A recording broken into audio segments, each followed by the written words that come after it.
Mi nombre es Cintia Michelle Rugerio Ramírez, soy estudiante de la Universidad Politécnica de Amozoc del G6.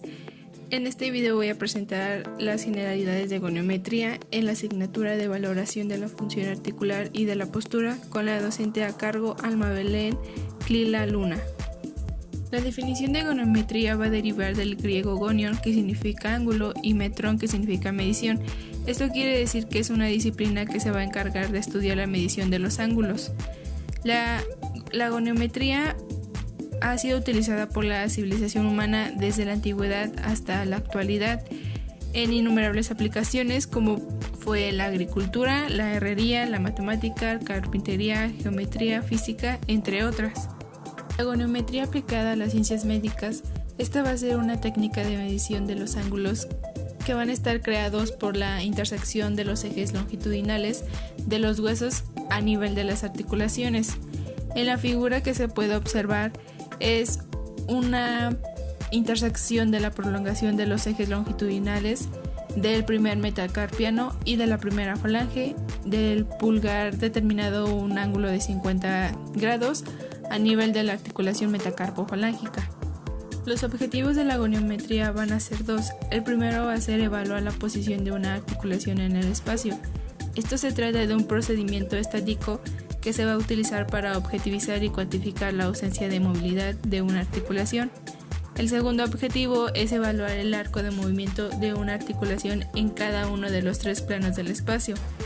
Esto quiere decir que un procedimiento dinámico se va a utilizar para objetivizar y cuantificar la movilidad de una articulación. Las aplicaciones de la goniometría se van a aplicar en ortopedia, traumatología y en reumatología. Aquí se aplica para poder describir si existe presencia de desejes a nivel del sistema osteoarticular con fines diagnósticos, pronósticos, terapéuticos y de investigación. En la industria biomédica se va a aplicar en la fabricación y el diseño de aparatos de medición, también en el instrumental quirúrgico, de prótesis y de órtesis. En la rehabilitación se va a utilizar para poder determinar el punto de inicio de algún tratamiento, también evaluar su progresión en el tiempo, poder motivar al paciente, establecer un pronóstico, poder modificar el tratamiento o darle un punto final y también evaluar la secuela. También va a existir otras aplicaciones como en la medicina del deporte, que se va a utilizar para cuantificar la evolución del entrenamiento de los deportistas, en la administración de salud y en epidemiología, para poder llevar un registro goniométrico estandarizado que va a poder facilitar la revisión e interpretación de datos de las historias clínicas. Y en la medicina legal, aquí se va a utilizar para poder evaluar las incapacidades que fueron producto de secuelas, de accidentes o enfermedades que hayan afectado al sistema osteoarticular.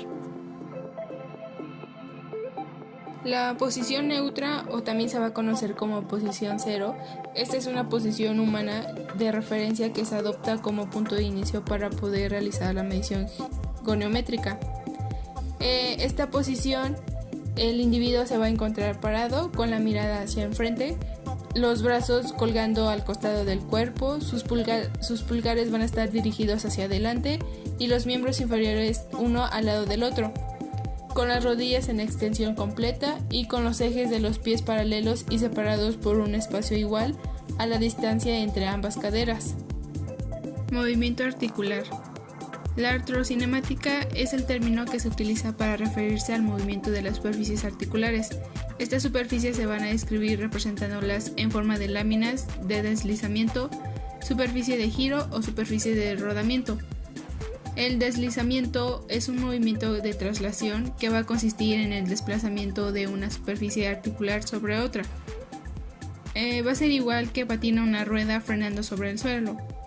Y el giro va a ser un movimiento de rotación y va a ser similar a una peonza. Todos los puntos de la superficie que va a rotar lo hacen manteniendo una distancia fija alrededor del eje de movimiento. La osteocinética se refiere al movimiento de las epífisis óseas más que al movimiento articular. Aquí los movimientos óseos se van a describir como movimientos rotatorios que se producen en torno a un eje fijo de giro. Los padecimientos goniométricos miden los ángulos que describe este movimiento de rotación de las epífisis óseas. Suele acompañarse de un cierto movimiento de traslación que se origina ligeras modificaciones del eje de movimiento durante el mismo. La planimetría es la descripción de los planos imaginarios que sirven de referencia para dividir el cuerpo humano en diferentes zonas y facilitar su estudio. En el cuerpo humano se reconocen tres planos perpendiculares entre sí. El primero es el plano sagital, que divide el cuerpo de izquierda a derecha y se da de forma vertical. Los movimientos que permite son la flexión y extensión. El plano frontal divide el cuerpo en una parte anterior o ventral y una parte posterior o dorsal. Los movimientos que permite son abducción y aducción. En el plano transversal divide al cuerpo en forma horizontal y lo divide en una parte inferior y una parte superior. Los movimientos que permite es una rotación interna y externa y también pronación y supinación.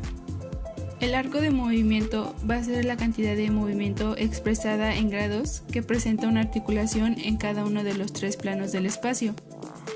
Los factores que van a influir es el tipo de articulación, la integridad de los elementos anatómicos, el estado de conciencia, las características individuales del paciente y la presencia de patología. Las clasificaciones del arco de movimiento son el arco de movimiento activo. Este es un movimiento que se produce por la contracción muscular voluntaria de las personas sin asistencia externa de un examinar. El arco de movimiento pasivo es el que se realiza el examinador sin ayuda de la acción muscular activa de la persona examinada, que puede o no estar consciente. El arco de movimiento activo asistido, este es un movimiento activo ayudado por la asistencia manual del examinador. Y el arco de movimiento patológico, este aparece en un lugar de una anatomía donde no debería existir un arco de movimiento. Puede ser en una fractura, en una pseudoartrosis o también en la inestabilidad articular. La pérdida del arco de movimiento, esta es una abolición del arco de movimiento de una articulación y se van a reconocer dos causas principales, que es la anquilosis. Esta es la pérdida total del arco de movimiento de una articulación de origen patológico, y la artrodesis, que esta es una técnica quirúrgica que tiene como propósito inducir a la anquilosis en una posición funcional de una articulación lesionada mediante la resección del cartílago articular. Los instrumentos de medición, el principal va a ser el goniómetro, que se utiliza para medir los ángulos en el sistema osteoarticular y va a tratar de un instrumento práctico, económico, portátil y fácil de utilizar. El electrogoniómetro son sofisticados instrumentos electrónicos de alto costo y se utilizan electrodos a nivel del eje del brazo proximal y distal. Se va a registrar la medición a través de un software en la pantalla de una computadora. El inclinómetro es un instrumento de medición de ángulos que se utiliza cuando no va a ser posible aplicar correctamente el goniómetro, como en la medición de la flexión y extensión de la columna lumbar. Este va a ser un tipo de goniómetro que se utiliza la fuerza de gravedad como punto de referencia para su calibración. Dentro de estos van a existir dos tipos. El primero va a ser el inclinómetro de fluido, que va a ser el más utilizado en goniometría y va a poseer un cuerpo formado por una transportadora de 360 grados y una columna semicircular de líquido coloreado que contiene una burbuja de aire. El inclinómetro de péndulo aquí presenta un cuerpo o una cuadrante formado por una transportadora que va a girar sobre su eje, permitiendo su calibración cuando el cerro se va a alinear con una aguja que actúa como plomada y que cuelga desde el centro del cuadrante por efecto de la gravedad a modo de punto estacionario. El electroinclinómetro es un instrumento que a la vez se va a utilizar líquido o plomadas y recurre el electromagnetismo para poder calibrarse con la fuerza de la gravedad. La cinta métrica va a ser el examen goniométrico, que debe ser complementando con el examen de la medición de los perímetros y de la longitud de los miembros. Para ello se debe utilizar cintas métricas metálicas a fin de evitar el estiramiento que se observa en las cintas plásticas. Y ya por último va a estar la estimación visual, que va a ser conocida en nuestro medio como ojímetro y va a permitir al examinador tener una primera impresión del grado de movilidad de la articulación que se tiene que medir.